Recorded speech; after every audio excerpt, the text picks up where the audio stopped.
Thank you so much for the invitation and really nice to meet you all.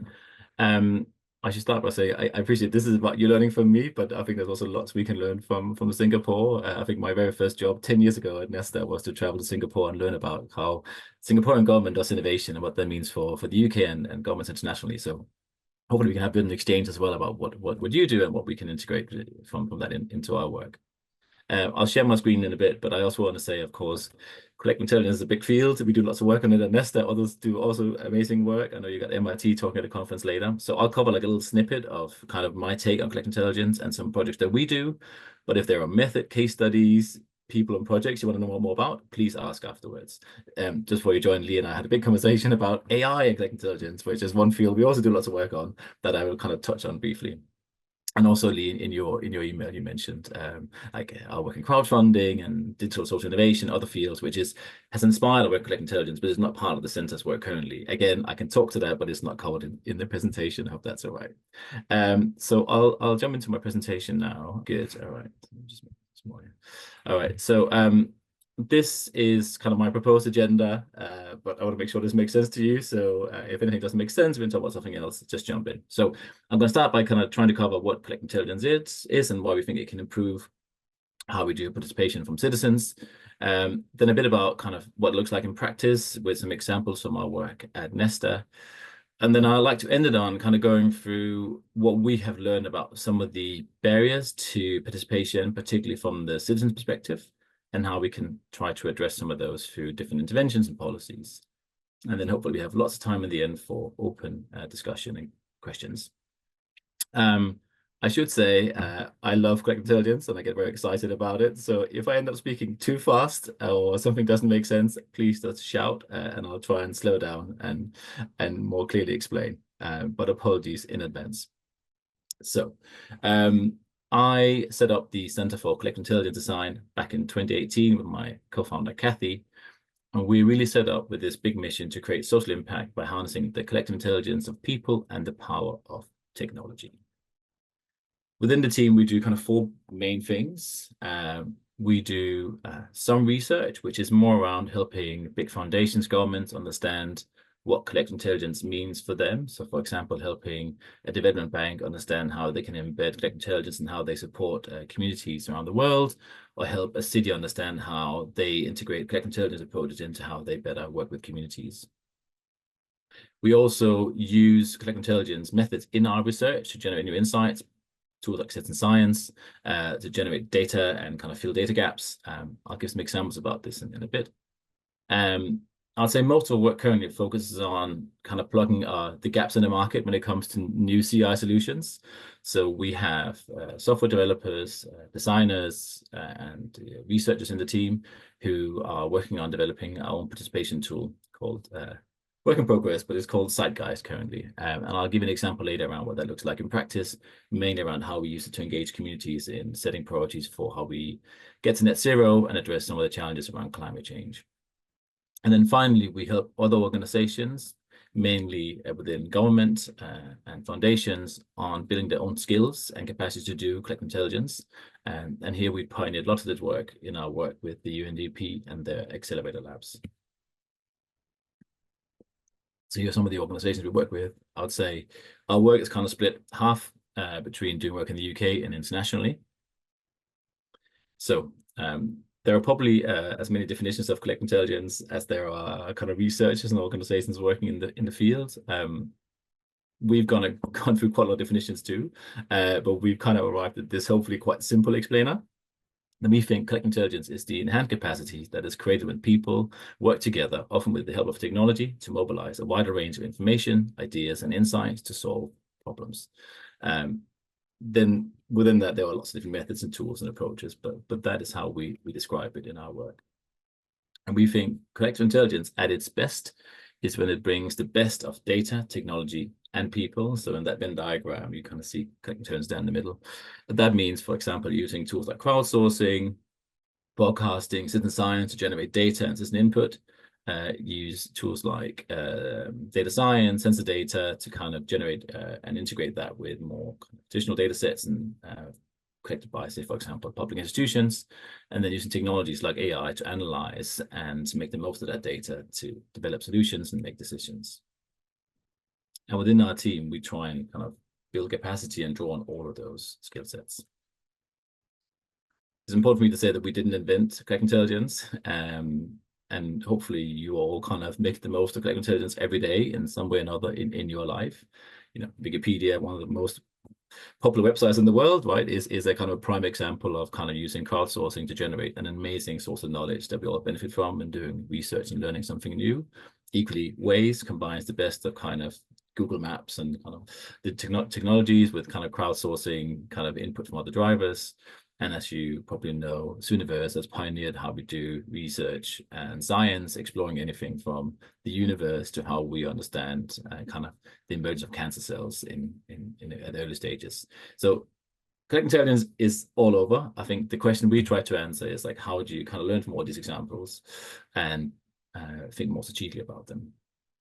In many ways, I think it's also important to say that it's a very old idea, and technology is just enabling us to do it faster and better.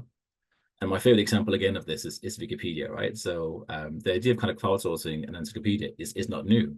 The very first English encyclopedia was crowdsourced. It just took James Murray 70 years from when he started in 1878 to do it, asking the British public to write in observations of words that they've seen in books and articles.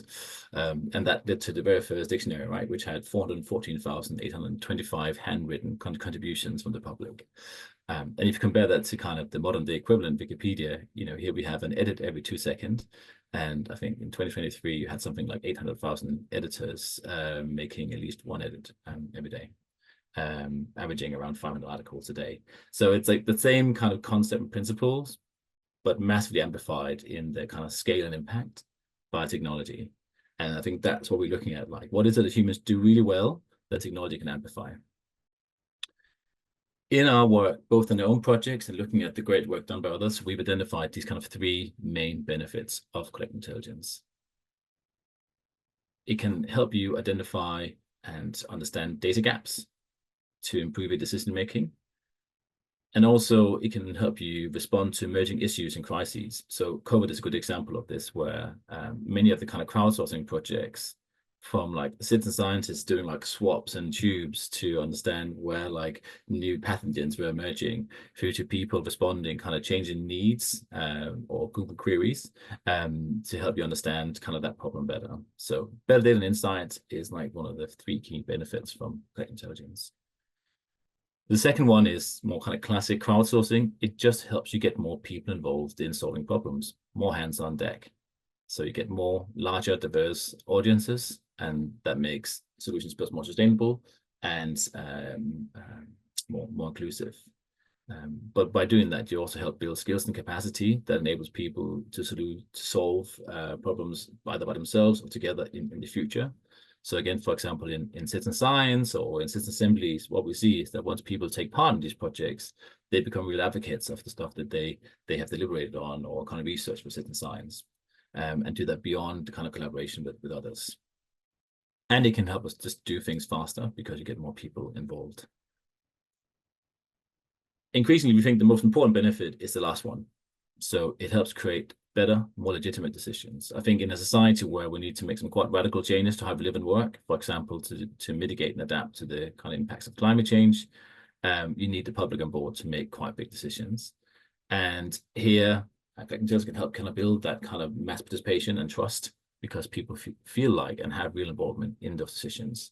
And particularly when it comes to complex or contentious issues, that could be a real benefit. I'll come to our work on the playbook in a bit. One of the questions you wrote right before the presentation was like, when to use it? And I guess the answer here is that you can use it across what you'd normally consider like your design journey on new projects. It can both help you understand problems. It can help you design solutions. It can help you make decisions and act and govern in new ways. And it can help how you reflect, learn, evaluate from the work that you've done to make better decisions in the future. And I guess what we try to set out in the playbook for collective intelligence design is like the approach for doing that across each of these stages. So hopefully this can also kind of make it less unfamiliar, because these are the things that we would always do when we design new projects. It's just about how you think about people in the process. So a couple of projects that I often like to talk about here that kind of really inspired our work, because they seem so simple, but so impactful. So the first one you might have heard of is Pecha Jakarta, or Pedapancana from Jakarta, which tries to address the big challenge that Jakarta is one of the cities in the world that experiences the most flooding, but also tries to harness the benefit that people in Jakarta are some of the most online citizens in the world, particularly on social media. So in this project, what they created with the website is a place where when people tweet the word banjir, which means flood, then the Pedapancana ID website replies asking them to confirm this tweet with a geotagged photo. And this becomes this massive real-time crowdsourced database of when flooding happens in the city, which can both inform public responses, but also help people navigate the city every day to understand where there is kind of safe passage and low risk. And this is something that's been used now to kind of increase responses to other kind of challenges like forest fires, hurricanes, earthquakes, and so on. Another great example that I often come back to, because I've got children and this is something we face every day, is kind of crowd mapping for cycle safety in cities. And again, it seems quite simple, but has a potentially quite high impact. So in this case, the question is like, how do we make cities more safe for children to cycle to and from school? In this project, we realized that the way in which a city will determine whether something is risky is based on police reports of incidents, or maybe also like some novel use of insurance data where there's been a claim, but that's it. But what they realized when they spoke to children was that the children perceive and see risks throughout the journeys to school that there's never reported anywhere because an accident never happened or there was never a claim. So in this project, they in Rotterdam, they recruited children and their parents, both those who cycle to school, those who walk, and those who take the bus or driving cars, to map along their journey on their phone what they consider to be kind of high risk or low risk areas.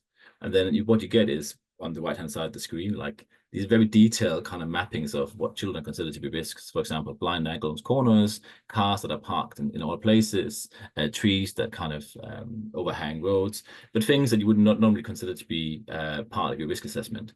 And that enables a much clearer understanding of what the barriers are and also what the city can do to get more kids cycling, which is good for health, environment, and mobility in general. So these are two kind of simple examples of like how you can use collective intelligence in practice to make urban spaces better.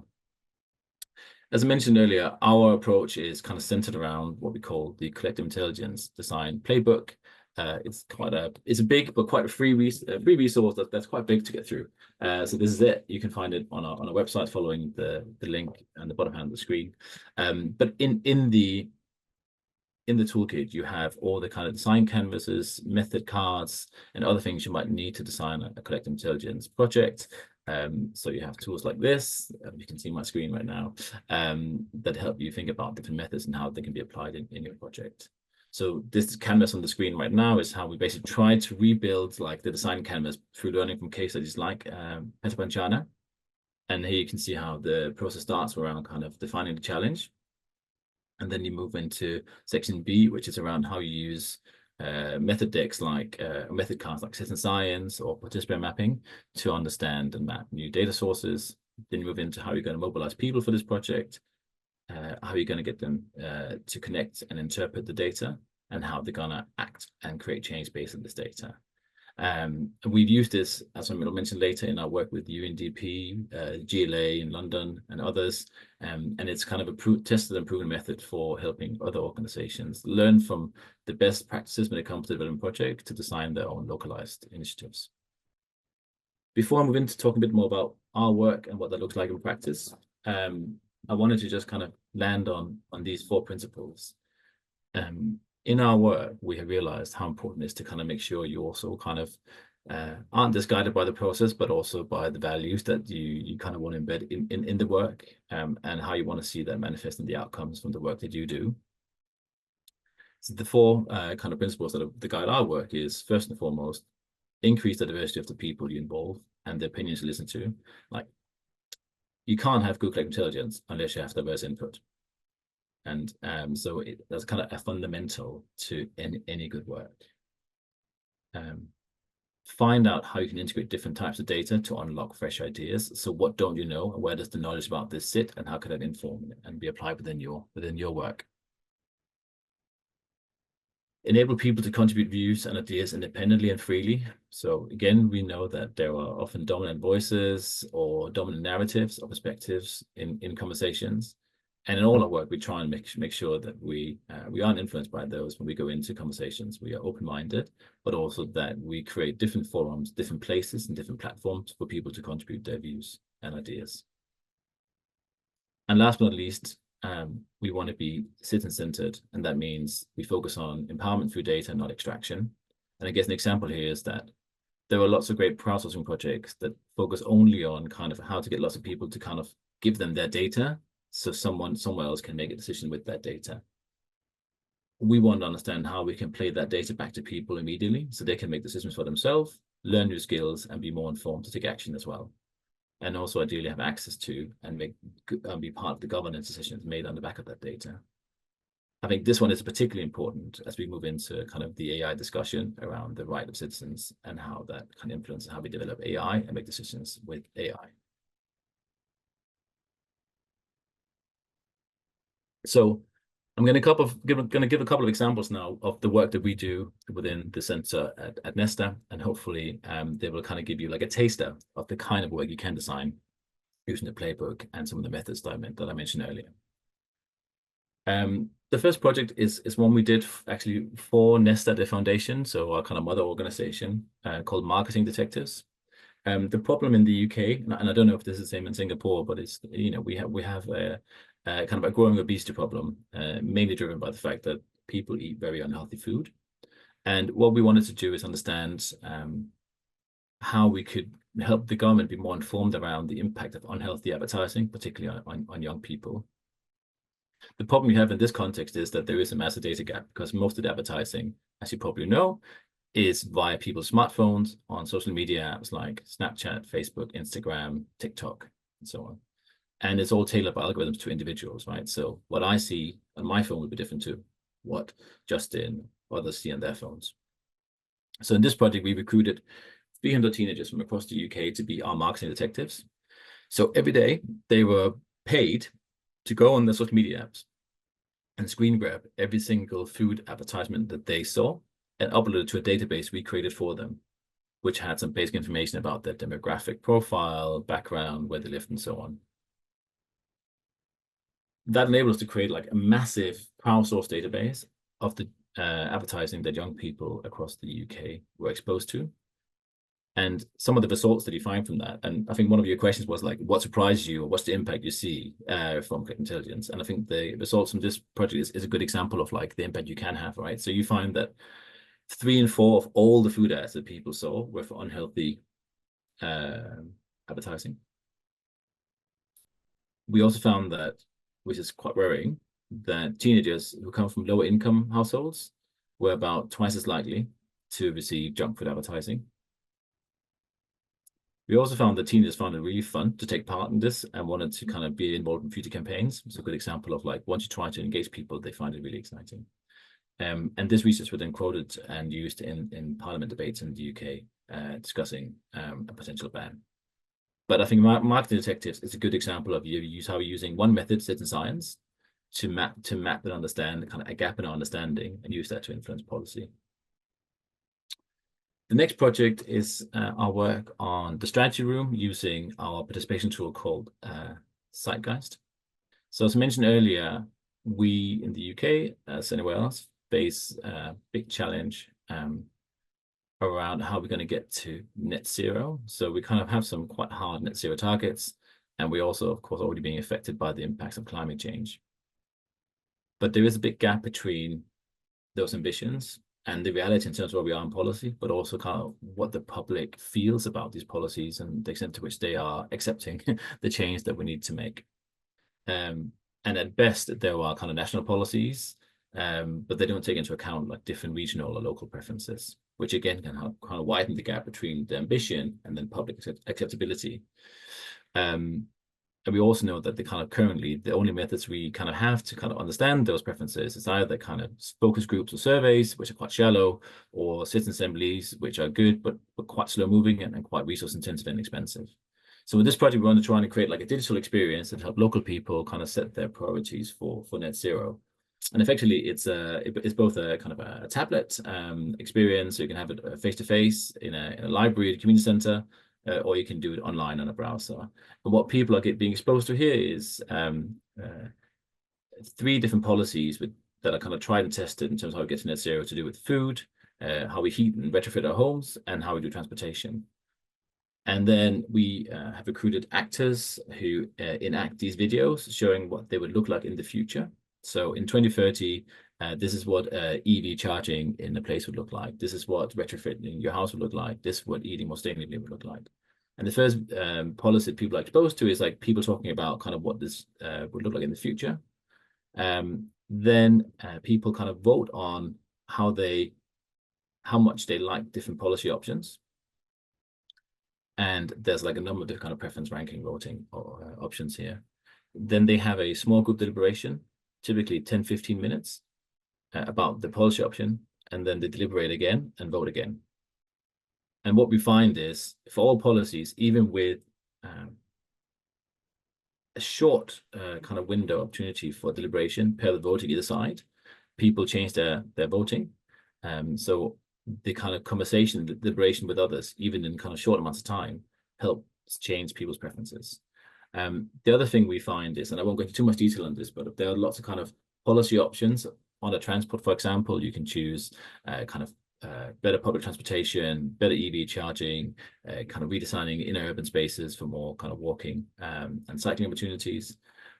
And we find that there is significant variation across the UK in terms of the policies that people like. So even in 2 local authorities next to each other, in one, there's a higher preference for better public transport, and the other one is EV charging. And what that shows you is like there's real opportunity to tailor net zero policies to local preferences if you engage the public in defining these. The other surprising fact from this project is that we asked people what the kind of co-benefits that they would like from net zero are. I think there's an assumption in the UK that getting to net zero and adapting to climate change has to be paired with kind of green jobs and economic opportunity. But when we asked people about their preferences, that was the 3rd kind of most popular option, whereas the most popular option was health benefits. And again, that gives you an insight into like what is it the public wants from net zero versus what politicians and experts think we might want from net zero. I won't go into too much detail on this project, but in the UK, we've kind of taken the approach we did around net zero, and we're now working with one local authority in Southend on kind of a new mass participation project focusing on water. So in Southend, they experience high degrees of waterfall, lots of drought, and coastal erosion. And they need to kind of adapt to this through lots of kind of redesign to basically to the public space, right? So rain gardens, new kind of coastal erosion measures, and so on. And here we're developing a new program where we are involving 500 people from the public in kind of deciding and deliberating on what they want to happen locally to adapt to the impacts of climate change when it comes to water. And the results for that will be out later this year. If you want me to do a demonstration of what the tool looks like, I'm happy to set up a demo of this another day. So Lee, just before we started the conversation, we had a kind of a brief conversation about the link between collective intelligence and artificial intelligence. And I think kind of more broadly, one of the things we've been looking at over the last couple of years is, I guess, during my frustration that most of the AI conversation focuses on how do we automate what humans do, or how do we optimize for how individual humans are performing. And it doesn't look at how you can use artificial intelligence to enable groups to collaborate better and make decisions together, which is ironic given the fact that we know that most of the future of work will be based on how we collaborate together in groups and make decisions together. But also it doesn't really focus on the link between collective intelligence and AI in terms of using CI-based approaches to make AI algorithms more fair. I'm sure you're all familiar with many of the debates there are, mainly in the US, I think, around kind of unfair algorithms and unfair use of AI, for example, biases in sentencing or distribution of benefits. In this project, we work with the FCDO in the UK and the Red Cross on understanding how we could use collective intelligence to enable better AI solutions for crisis response. So I guess the context here is that in a lot of kind of crisis response settings, many of the actions are automated. So if there's an earthquake or another crisis somewhere around the world, a set of kind of automated procedures are kind of put in place to distribute aid, send building material, medicine, and so on. The problem is that often those algorithms are quite crude and don't reflect local need. People will be sent stuff they don't, clothes they don't wear, food they don't eat, materials they don't normally use to build their houses with. So in this project, we went to Nepal and did a set of on-the-ground workshops with communities to understand what do you need in a crisis, and how can we convert our understanding of that need into a set of data points that we can use to build an AI model. So in the future, when there is a crisis, the AI will create a much better tailored, representative kind of response to that local need in Nepal than what's kind of currently being delivered. And initial assessments of the pilot show that this could have a huge impact, both in this project and elsewhere. I'm happy to talk about the many opportunities in intelligence for AI later, if that's of interest. The last example, kind of looking at the clock here, is around building capacity for collective intelligence in teams. So here we worked with the UNDP's Accelerator Lab. So I'm familiar with the Accelerator Lab program, but it was established in 2018 with this grand mission to accelerate the UNDP's work towards Sustainable Development Goals. In this project, we work with kind of 15 labs picked by the UNDP from around the world, from Kenya to Maldives to Nicaragua. And they all focus on different forms of climate change-based solutions to climate change issues. And I guess what we demonstrated with this project is by running kind of a 6 or 12-month kind of intensive kind of accelerator program, where we teach different country teams about the different collective intelligence methods and how to apply them locally. You can upskill local teams and come up with kind of quite radical and quite different solutions to their local specific challenges. So what we find is that the method and the kind of training modules they go through are kind of the same across the program, but of course many of the solutions that people develop are very different. So for example, in Maldives, one of the challenges, or the big challenge, is that roughly a third of the country will disappear due to rising oceans. So they're relocating huge amounts of the public back to the main island, which means building more houses and kind of bringing culture and people with it into the main island. And the question here was like, how do we kind of use collective intelligence to kind of capture those insights from the people who are being relocated back into reconstruction and rebuilding of new houses on the main island. Whereas in Kenya, the experience that people are going through is that kind of drought and increased heat is making it harder for farmers to grow crops that they have traditionally grown. So they need to rapidly adapt their farming practices to farming in new ways and growing new crops. And here, what we support them to do was to create a peer learning network between farmers to adapt to that change. I'm not going to talk about the Impetus project, but just say we do a lot of work on citizen science. And in this project, we have tried to work with the European Commission and trying to expand the use of citizen science as a method to engage the public in capturing data about issues and how to address them. And so far, we've backed around 70 kind of projects through this accelerator program. But the main aim here has been to take kind of a method that's been tried and tested in a particular kind of narrow set of applications, typically within the scientific community, and broaden them out to a set of new use cases in areas such as mental health research or women's sexual health, and really trying to push the application of a really, really good method into new challenge areas. Again, I'm happy to talk more about what that looks like as an opportunity if of interest. So hopefully that gives you kind of a little kind of taste of what the kind of benefits are, the opportunities are, and the kind of work that we do within the center. Yes, on the flip side, we also know from our work that there are many barriers to making the most of the opportunities. And I'm kind of trying to summarize those here, and then I'll give you some evidence of why in a bit. But based on the work that I've done over the last 6 years around democracy and participation, I think we found that on the one hand, we know that the public would like to be more involved, like survey after survey after survey, project after project that we do. We kind of capture kind of huge amounts of public interest in participation, and also a lot of frustration that they don't think government is doing a particularly good job of involving them.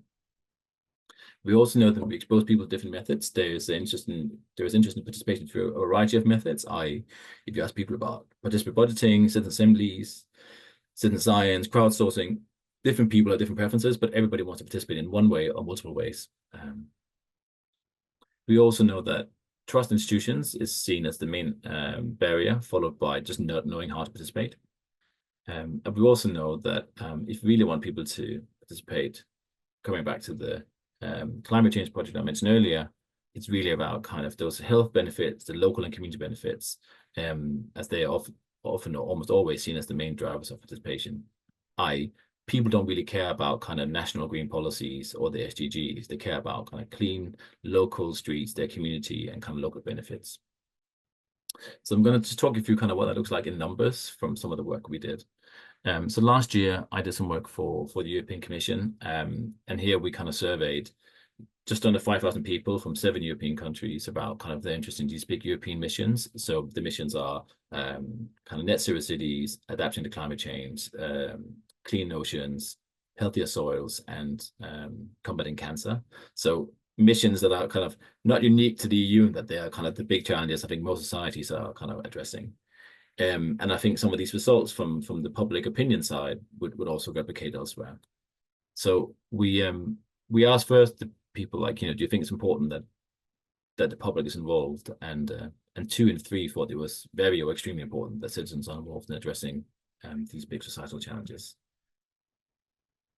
We also asked people, so like, how would you like to participate? And 50% or more said they're interested in participation through at least one method, such as citizen science or assemblies or PB. Again, showing kind of quite an interest across the board when you combine different methods. And again, this is the point I made earlier around the different methods and areas of interest. So again, a positive impact on the community, sharing knowledge, having the same political decisions are all the main drivers. There's almost no kind of I want benefits for myself being the driver. And interestingly, kind of getting money was seen as not particularly important to people. But again, as I mentioned earlier, when asked like, so why don't you participate more if you're so interested? People say that, well, they don't trust institutions, so therefore it's hard to engage, but also that in most cases, people just don't know how to participate. They don't have access, or they don't feel they have access to participate, and that is seen as the main barrier. On the flip side, we've also run a number of surveys with people who work in cities and local government around like what they see as the main opportunities and barriers to participation. And it's interesting kind of that those results in many ways kind of reflect and mirror the results from the public, right? So most civil servants we surveyed say there is a huge amount of interest and appetite for more and better participation. And ironically, they want to use participation to build trust and be more inclusive. But they see the biggest barrier to participation as being bureaucracy within institutions, engaging the community in general and getting diverse participation. And then this is something that comes up again and again, like committing to implementation and kind of mainstreaming solutions. So I think a lot of people tell us that there are lots of great pilots and one-off examples, but making this part of everyday life and how we do business within a city or an administration rarely happens. And that could be both frustrating for the civil servants or the people who work on the projects, but can also be very demotivating for the public who feel like they've engaged and then will be disengaged because a pilot project will end, for example. So that's kind of my main presentation around insights from our work. I think I kind of stuck just to the half an hour. I guess I just want to end on these kind of main takeaways from the work that we do. And I think these apply both to kind of work around digital democracy, but also more broadly around collective intelligence. So first and foremost, you must create opportunities for people to participate. And I think once you create these opportunities, they will come. Be method agnostic. I think it's really important that you start with understanding the challenge and why you want to engage citizens before choosing the method. We see a lot of projects fail because they start with we must do a citizen assembly for this participation challenge because that's the method that's popular and in vogue at the moment, and that's what the minister's heard about, and that's what we want to do.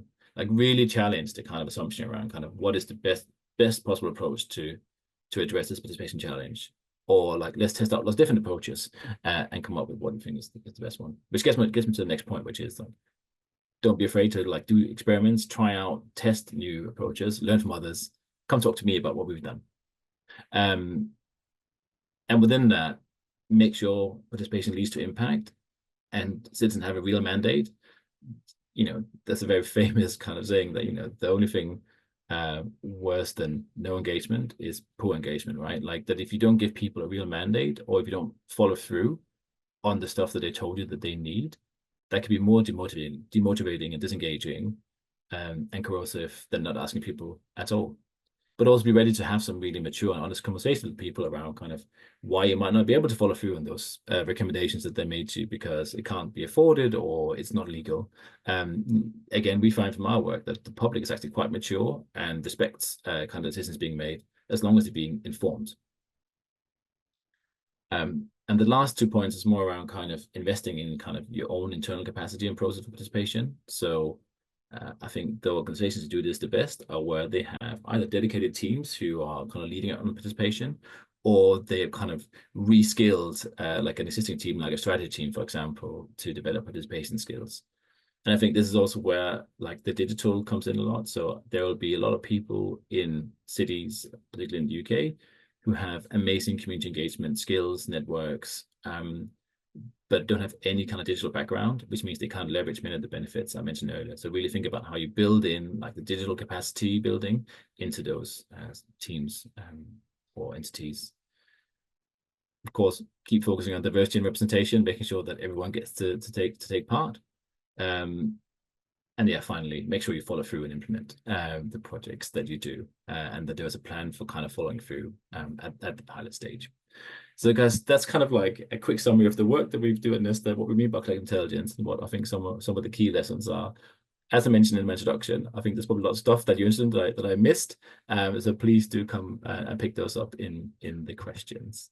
When we send around the slides after the presentation, I will also include like a little reading list with like links to other projects that we've done, and where you can learn more about some of the work that I've shared today.